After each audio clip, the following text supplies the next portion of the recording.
Jamie Harper and the Shadow of the Emerald Key. Jamie Harper sat at her desk, carefully piecing together a model of an ancient ship for her history project, when a soft tap echoed from her bedroom window. She turned to see a cloaked figure standing outside in the moonlight, holding an envelope pressed to the glass. She opened the window cautiously. "Who are you?" Jamie asked. The figure didn't answer, but whispered, "This key holds the answers. Solve it before it's too late." The envelope dropped onto her desk, and the figure vanished into the night. Inside the envelope was a single emerald key, glinting in the moonlight, and a note. "Unlock the truth before shadows take it forever." Jamie couldn't stop staring at the emerald key. It was carved with strange symbols that didn't look like any language she'd seen before. Max, her best friend and self-appointed partner in crime solving, examined it closely. "This isn't just any key," Max said. "It looks like it opens something ancient and important." Jamie agreed. "The question is, where does it lead?" The next day, Jamie heard a startling announcement. The prized emerald compass, a historic artifact displayed at the town museum, had been stolen overnight. The compass was rumored to be part of a legend about a treasure hidden centuries ago. Jamie knew the emerald key and the missing compass were connected. She decided to visit the museum for clues. At the museum, Jamie noticed something odd on the compass display case, a faint imprint on the glass, like someone had left behind a coded message. Using a dusting powder trick she'd learned from a spy novel, Jamie revealed the words, "Meet at the old lighthouse." That night, Jamie and Max headed to the abandoned lighthouse on the edge of town. The wind howled as they climbed the creaking stairs. At the top, they found an old journal left on the ground. Inside, the journal described a legendary map that could only be unlocked with the emerald key and the compass. Suddenly, the sound of footsteps echoed from below. Someone else was here.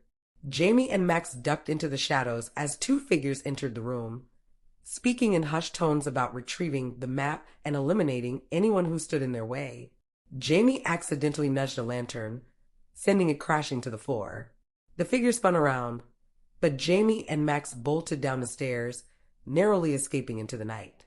Back at Jamie's house, they pored over the journal. Hidden between the pages was a sketch of a map with a riddle.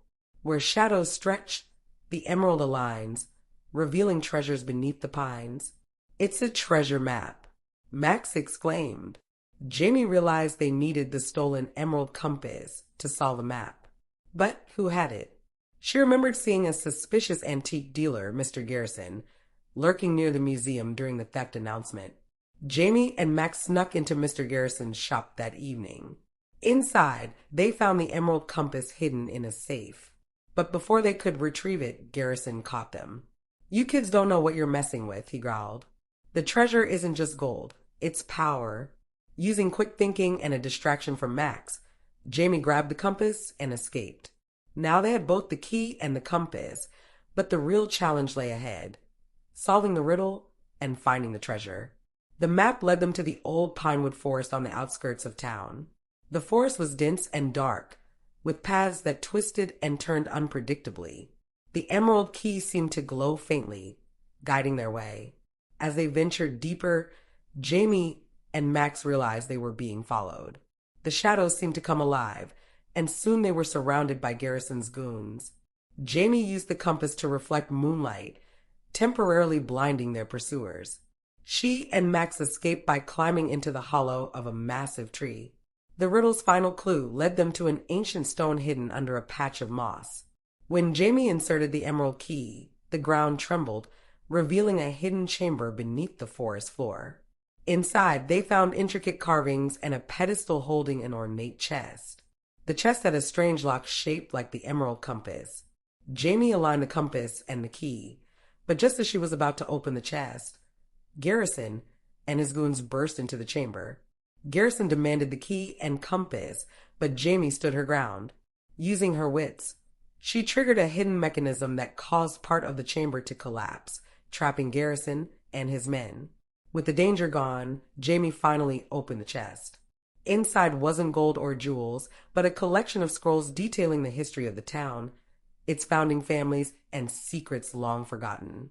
Jamie realized the treasure was knowledge that could change the town's future. But if it fell into the wrong hands, it could be used for greed and manipulation. She decided to hand it over to the town council. With the help of the police, Jamie led authorities to the chamber, where Garrison and his goons were apprehended. The stolen artifacts were returned, and the treasure was placed in a museum for everyone to learn from.